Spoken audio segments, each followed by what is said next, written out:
Hello everyone. कैसे हो आप सभी। मेरा नाम ललित खुराना और मैं स्वागत करता हूं आपका आपके यूट्यूब चैनल पर। चैनल पर आपको कंप्लीट जीएस की क्लास कराई जाती है, चाहे वो कोई भी हरियाणा का एग्ज़ाम हो, चाहे एसएससी का एग्ज़ाम हो या फिर अपना रेलवे का एग्ज़ाम हो।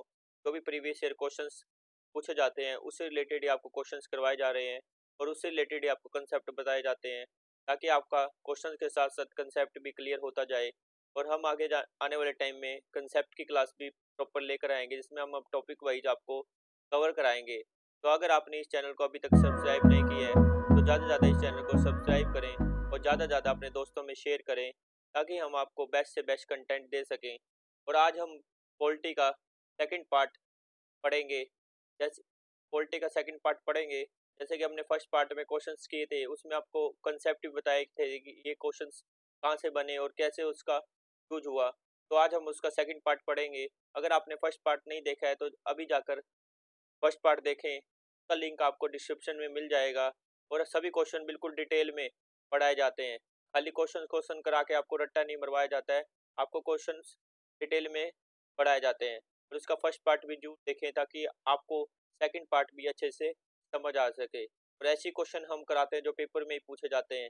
पेपर से हटकर आपको कुछ भी नहीं कराया जाएगा। जो भी पेपर ओरिएंटेड होगा वही आपको कराया जाएगा। और आपके लिए एक दो दिन में हरियाणा जीएस की वे प्रीवियस ईयर क्वेश्चंस आपके सामने लाए जाएंगे, जिसमें आपको प्रीवियस ईयर क्वेश्चंस करवाए जाएंगे हरियाणा जीएस के। उसमें भी आपको कंसेप्ट क्लियर करवाए जाएंगे, ताकि आपको कंसेप्ट में कोई भी प्रॉब्लम ना आए। तो आज हम पॉलिटी का सेकंड पार्ट पढ़ेंगे। और फर्स्ट क्वेश्चन है हमारा, in India which of the flowing article of the constitution of India provide the formation of new state. मतलब फॉर्मेशन ऑफ न्यू स्टेट अगर करना हो, मतलब फॉर्मेशन ऑफ न्यू स्टेट का मतलब है कोई स्टेट है, उसमें से अगर कोई हमको स्टेट निकालना है, नया स्टेट बनाना है, तो हम कौन से आर्टिकल के अंदर बनाएंगे। तो आर्टिकल 3 इसका आंसर होता है। फॉर एग्जांपल जैसे पीछे लास्ट जो हमारा न्यू स्टेट बना था, जैसे कि हैदराबाद से तेलंगाना को निकाल कर एक नया स्टेट तेलंगाना बना दिया गया था, तो आर्टिकल 3 के अंदर बनाया जाता है। और एक चीज आपको ये और याद रखनी है कि आर्टिकल 2 क्या होता है। आर्टिकल 2 होता है admission of established of new. अगर कोई नया स्टेट बनाना है, कोई स्टेट है ही नहीं, उस नया स्टेट ऐड करना है, हमारे इंडिया मैप में एक नया स्टेट ही बनाना है, तो आर्टिकल 2 के अंदर बनाया जाता है। आर्टिकल 1 क्या होता है, name and the territory of the union. Simple सी डेफिनेशन है आर्टिकल 1 की कि name of the territory of the formation of new state, formation of new state and alterations of areas boundary and name of the existing state. चीज का आपको ध्यान रखना है कि पेपर में आपसे क्या पूछा गया है। आपसे formation of the new state पूछा गया है या admission of establishment of new state पूछा गया है। इन दोनों चीजों का आपको ध्यान रखना है। और अगला अगला क्वेश्चन है, who takes the final decision on whether money money bill or not. कौन डिसाइड करता है कि ये मनी बिल है, फाइनल डिसीजन कौन लेता है। तो उसका आंसर है स्पीकर। जो हमारा स्पीकर है उसके अंडर होता है कि the decision of the whether of the bill is the money bill or not is taken by the speaker of the Lok Sabha. It presented in the house with prime minister for the president. जो money bill होता है only president लोक सभा, note इन राज्यसभा। ये ध्यान रखना। Article एक तो क्वेश्चन बनता है कि मनी बिल कौन से आर्टिकल के अंदर आता है, 110 ए के अंदर आता है। तो मनी बिल कहाँ पे प्रेजेंट किया जाता है। दूसरा क्वेश्चन ये हो गया, मनी बिल लोकसभा में प्रेजेंट किया जाता है और राज्यसभा में नहीं किया जाता। राज्यसभा में सिर्फ रिकमेंडेशन के लिए भेजा जाता है। और राज्यसभा के हाथ limited power regarding the money bill, there is no provision to join sitting of money bill. कोई मनी बिल कोई भी पास होगा तो वो लोकसभा में भी पास होगा, राज्यसभा से रिकमेंडेशन ली जाती है और 14 दिन का टाइम मांगा जाता है। अगर 14 दिन के अंदर राज्यसभा रिकमेंडेशन नहीं देती तो उसको लोकसभा में पास कर दिया जाता है।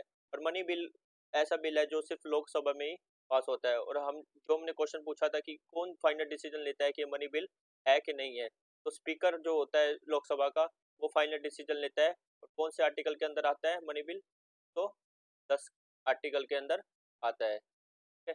तो अगला क्वेश्चन है फिर, how many types of writ are there in the Indian constitution. सीधा सीधा सीजल में क्वेश्चन पूछा गया था कि कितने प्रकार के रिट्स होते हैं जो हमारे कॉन्स्टिट्यूशन में आते हैं।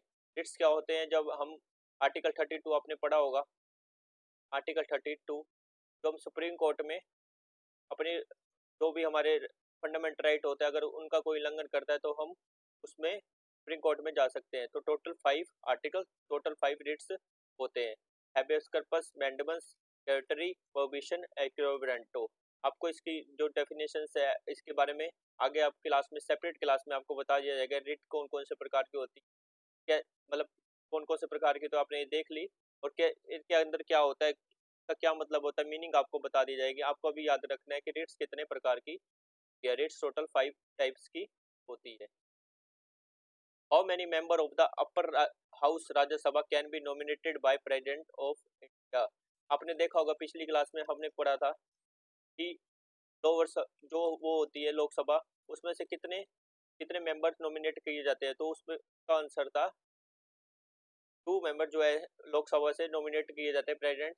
लेकिन जो राज्यसभा है उससे कितने मेंबर नॉमिनेट किए जाते हैं, उससे 12 मेंबर नॉमिनेट किए जाते हैं। 12 member of the upper house Rajya Sabha can be nominated by president of India.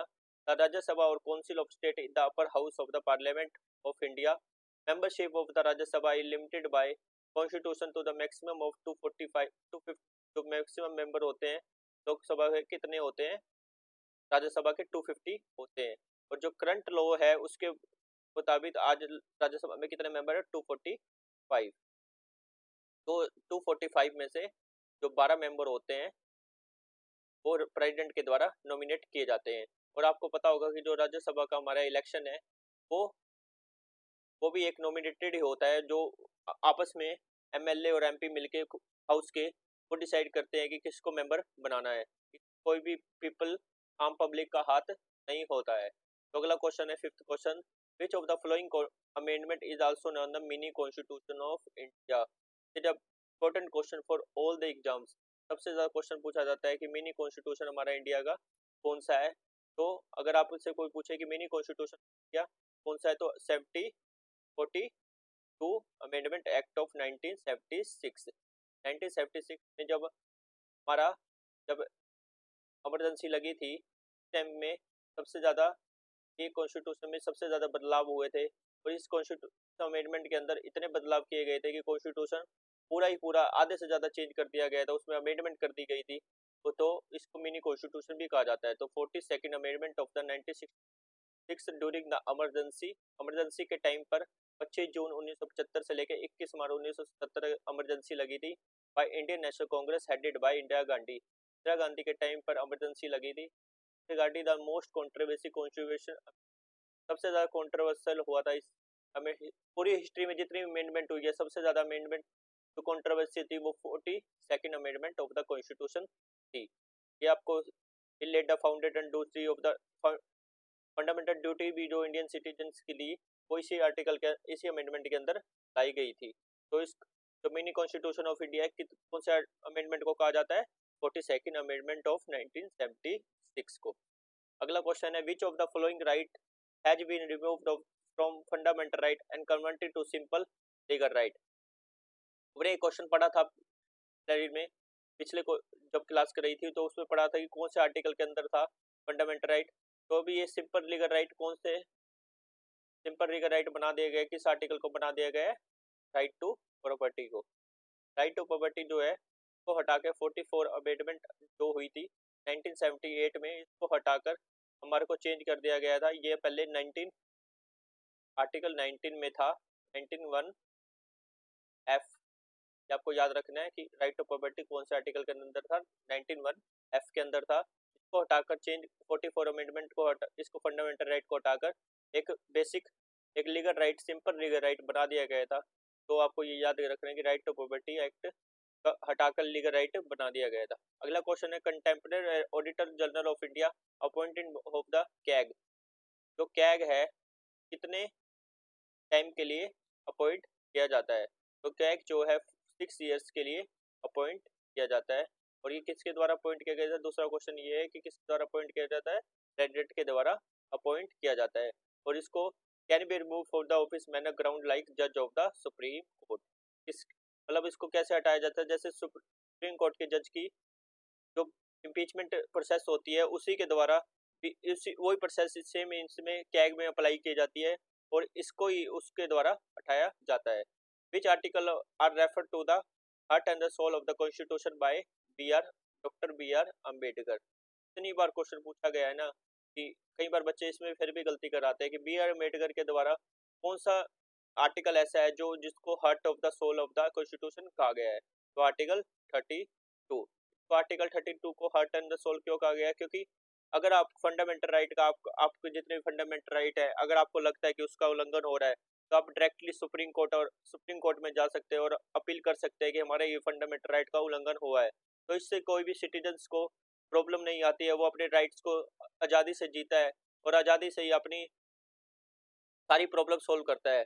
तो आर्टिकल 32 को बी आर अम्बेडकर ने ये कहा था कि ये जो आर्टिकल 32 है ये heart and soul of the constitution है। तो आपको ये चीज याद रखनी है कि कौन सा कॉन्स्टिट्यूशन के अंदर आर्टिकल है जिसको हार्ट एंड द सोल कहा गया है। तो article 32 B R Ambedkar we deal the insurance of writs. जैसे अभी मैंने बताया था कि रिट्स क्या होते हैं, तो रिट के द्वारा इसको अप्लाई किया जाता है। Which article can we use the president to India declare financial emergency? कौन से आर्टिकल के अंदर ये बताया गया है कि president to India declare financial emergency? तो आर्टिकल 360 के अंदर बताया गया है। आर्टिकल 360 के अंदर financial emergency of the Indian Constitution, the President of India can be declared financially country if she think the financial stability country in threatened।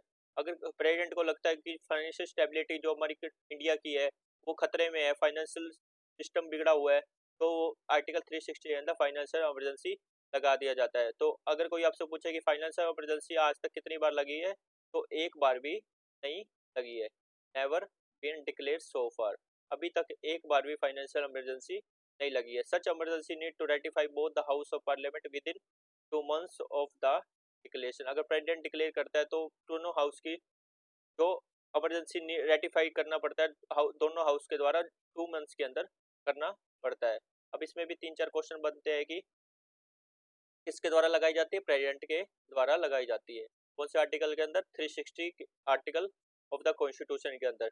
और कितने महीने के अंदर हाउस को रेटिफाई करना है? 2 months के अंदर। तो कितनी बार हमारे फाइनेंशियल इमरजेंसी लगी है? तो एक बार भी फाइनेंशियल इमरजेंसी नहीं लगी है। आज का last question, which fundamental right in the Indian constitution allows citizen to move the court to that believe that of the fundamental right had be violated by state? अब ये क्वेश्चन प्रीवियस ईयर से ले गए, कितनी बार ये question पूछा जा गया है कि अगर fundamental right Indian constitution allow to move the court if the fundamental right violated by state. अगर कोई भी आपके फंडामेंटल राइट का उल्लंघन करता है तो आप कौन सा फंडामेंटल राइट है जो उसको आप यूज कर सकते हो? तो राइट टू कॉन्स्टिट्यूशनल रेमेडी। इतनी बार अभी आपको बताया भी गया था, आर्टिकल 32 के अंदर आप सुप्रीम कोर्ट में डायरेक्टली सुप्रीम कोर्ट में जा सकते हो। और अगर आपको हाई कोर्ट में जाना है तो 226 आर्टिकल होता है, तो उसमें आप 226 आर्टिकल के अंदर आप हाई कोर्ट में अपील कर सकते हो। मेनली तो पूछा जाता है कि आर्टिकल 32 के अंदर आप सुप्रीम कोर्ट में जा सकते हो। कौन सा फंडामेंटल राइट है? Right to constitutional remedies. तो right to constitutional remedy article 32 of the criminal exercise with the violation of the. अगर कोई आपका वायोलेट करता है फंडामेंटल राइट का, तो आप उसको उसके उसके खिलाफ आप कोर्ट में जा सकते हो। तो आज के थे ये 10 क्वेश्चन आज के 10 क्वेश्चन पिछली क्लास के। टोटल 20 क्वेश्चन हमने करा दिए। 20 क्वेश्चन में भी आपको कम से कम 50 से 60 क्वेश्चन बन गए हैं। तो अगर आपको ये क्लास पसंद आई हो तो कृपया करके इस क्लास को ज़्यादा से ज़्यादा शेयर करें और ज़्यादा से ज़्यादा चैनल को सब्सक्राइब करें।